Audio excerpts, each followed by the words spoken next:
Hey everybody, Tooth here. Hope y'all had a good 4th of July. This is July 5th, 2024. So, we figured talk about plate carriers today. Used to be something I got asked a lot back in the day. A lot of guys just wanting to do their own thing. A lot of us guys in the military, we like to go out and buy stuff, train stuff, so we stay on top of our stuff, especially on the guard side since we don't do it a lot. And so that was one of the things I got asked, how to get close to it, everything like that. And I'll be 100% honest with you. Um, for people like me, our budget will not cover military type stuff. It's expensive. Don't know why it's so expensive, but it is. So this is the first plate carrier I bought. It's a Condor Mop C. I probably bought this back in 2012, 2013. Yeah, it lasted almost 10 years.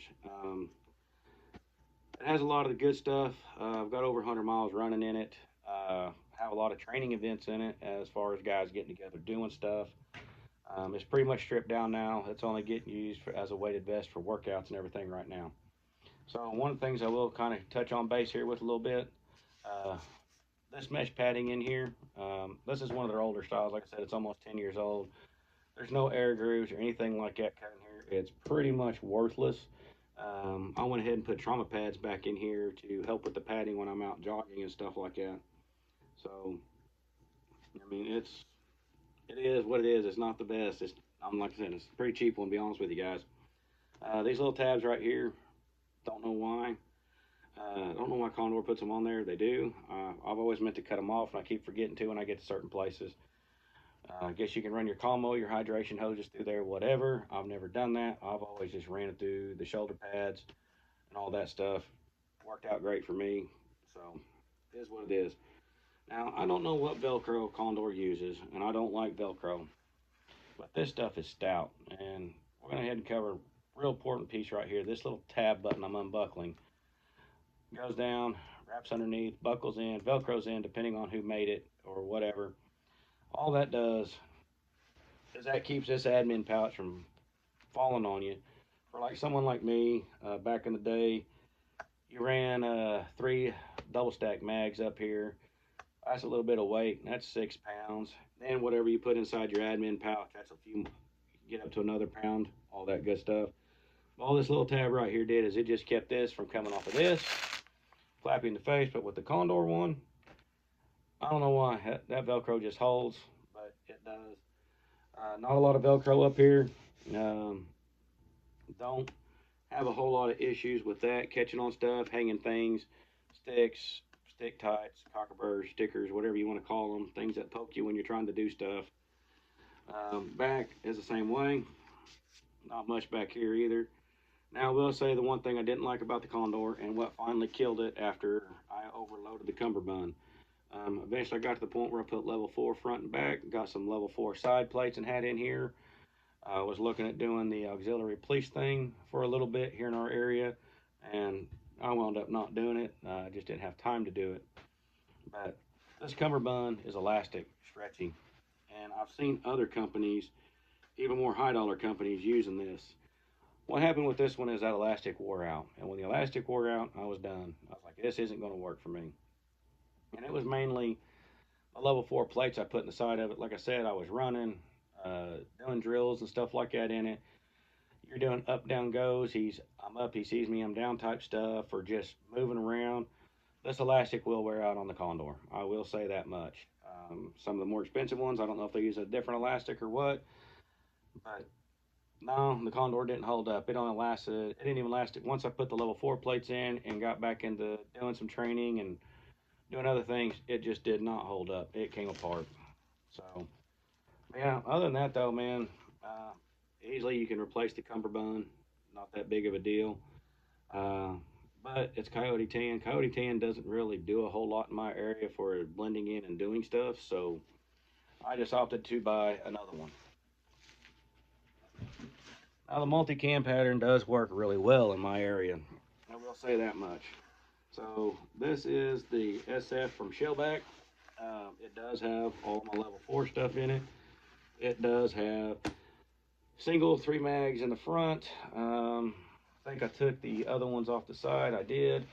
I wound up stripping this one back down because I got pulled back into a unit where I had to go do some other stuff. And I wound up taking a lot of the stuff off of this one, putting it back on my taps because I didn't want to tear my other taps down and all that good stuff, and it was just easier to come off of this than do that. Um, this was $250, $300. It does have improvements over the Condor. Of course, this is a later model. You have the ribbing for the airflow. The shoulder pads are a little bit thicker and a little bit better. Adjustments are a little bit easier and a lot more precise than the Condor is as far as getting your height right. I mean, everybody knows you want that top of that plate right there just at or just below your collarbone and all that good stuff. The back adjusted out just fine in doing that. So, but the downside to the SF is it doesn't have that little tab down here to keep this from coming up. So far, this one's been holding up. This one doesn't have near the time on it as the Condor does, but we'll get there eventually. See how it holds up, and we'll just keep updating as we go. We did go out. We did spend the whole day on the range. Doing I'm up, he sees me, I'm down. We were doing it for 75 meters, I believe. Um, it's hard on you. It's hard on your gear, especially when you're going down. If you're playing your part and doing your training right. I didn't get any stresses. This wound up staying in place, no issues there. Um, it did breathe a little bit better with those vent ribs in there. The padding on these is better than the Condor, a little thicker. So I like that. Plus, it gave me some padding here on the side plates. And there was a few more things on here. Other than that, I mean, it held up great. It did what it wanted to do after I finally got everything adjusted out right. It wasn't choking me out no more. So, like I said, that's not the best. That's not the carrier's fault. That's my fault for not adjusting things right and paying attention. So, I mean, I can't complain about this one too much. One of the nice things about it is the back plate is a top feed, so you don't have to worry about it falling out. Front plate is a bottom feed, but it does have the retention straps inside to hold everything in place nice and tight. Um, Condor had the same thing. I'm really trying to figure out why I spent $300 on this thing, to be honest with you. So I'm pretty sure there's better ones out there and all of that stuff. Like I said, Velcro, I'm not a huge fan of it. This one has a lot of Velcro up here. So um, this one has been through the woods a couple of times. We went out and we did a exercise with a bunch of guys, and we wound up going through the woods. I found out stick tights, small limbs, certain leaves and stuff like that. They hit this, they get attached to it, and you wind up picking that stuff off to get it off of you, so it's not irritating you. You're just bugging the hell out of you. But so far, really, I mean, I can't do a whole lot of complaining on this thing. It does. We'll just have to see how it goes. Like I said, I've only had this about a year, and been really busy the past year with everything that's been going on, going to schools and units trying to mow and get out and everything else. Just haven't had a whole lot of time to go out and do things I used to do. Um, is this my favorite one by any means? No, it's not. I'll be 100% honest with you. It's nowhere near my favorite. But I will say a benefit over this one so far, and like I said, I've had it a year. The side plates have been in a year. Uh, this one doesn't use elastic uh, in the back. It uses a shock cord. What I'm finding out so far is one, the shock cord hasn't stretched or wore out. It is a pain in the butt to adjust. It has been holding up better than the elastic cummerbund in the back. So that's a plus so far. And plus, you get tons of adjustment in it. I just wish this would open up and there was molly underneath here for the quick strips, like on my issued stuff. But other than that, so far so good. We'll see how it goes. We'll see how long it lasts. We are looking at doing some more training events with some of the guys and getting down the road. Probably one thing that is going to happen, this cummerbund is going to disappear. I don't like this flimsy. It drives me nuts. Shellback does have another cummerbund, and also with this one, with not the quick disconnect. This one's not the quick disconnect. The other one is a quick disconnect. You can put level 3. Shellback does sell level 3 side pieces to go in here, and also they also sell a plastic to go through and firm this up to help with the rigidity of it. And I think that is probably going to be a route we are going to go. We'll just see what happens when we get there. Now, as far as getting close to the favorites, this is probably going to be one of them right here.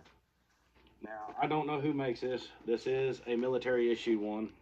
Like I said, I'm still going out playing mechanic for the Army.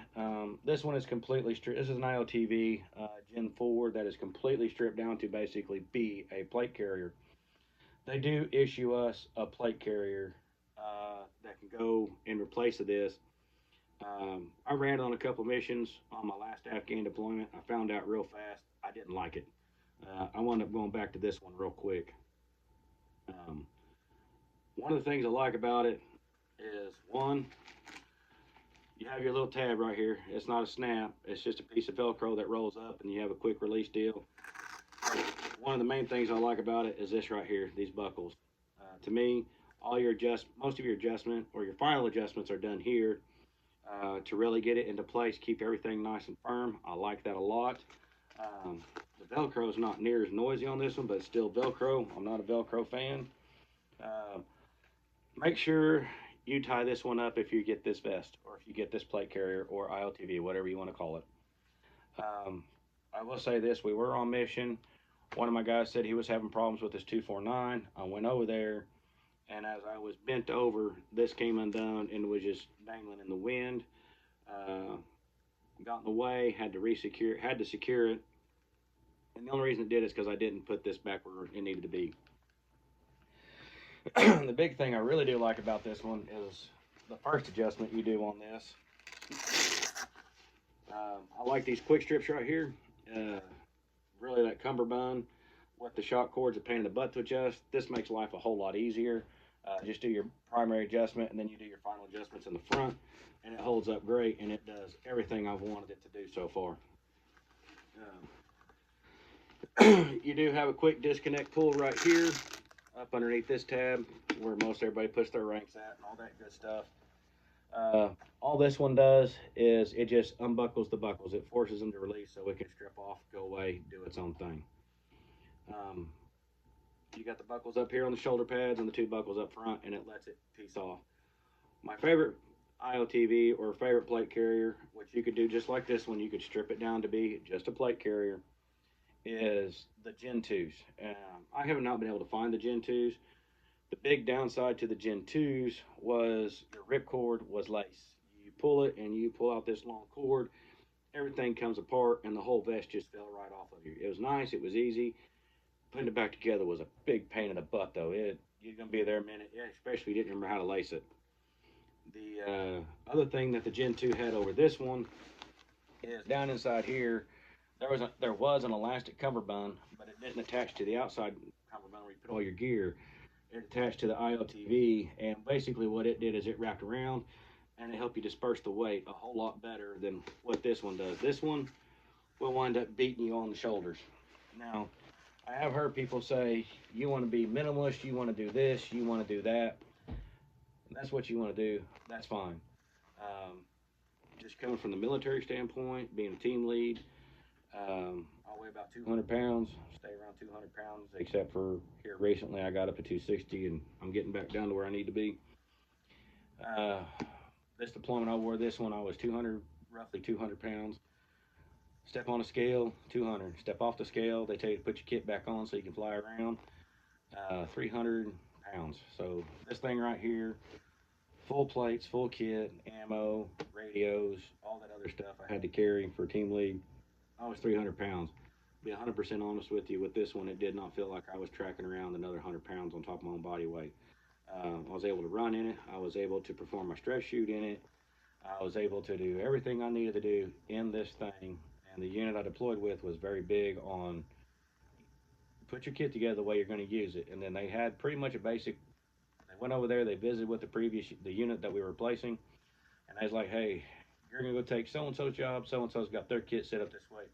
You mimic the kit. Once you get in country, you adjust it as you need fit." And that's what we did. So yeah, I'll fed log it. I'll see if I can find the manufacturer for this. See if we can find out what's going on. The other thing I can tell you to do if you want to get one of these, watch your Army Navy surplus stores, stuff like that. Uh, Sometimes this stuff pops up. I'm going to tell you right now, it's going to be expensive. So get ready to spend a few more than $300 to $400 on one of these things. As far as I can tell, as it goes, this has been the best one I've ever used, and actually used in real life for real hard training, actually doing missions and everything else. So that's what I got, and I'm sorry, Velcro, I hate it. Can't stand Velcro, but it is what it is. I don't think you're ever going to get away from it. So y'all have a good one. If you have any questions, hit me up. I will do my best to answer them. Uh, I am watching the comments because I know Mongo the trucker is in there talking shit. So anyway, y'all have a good one. Later.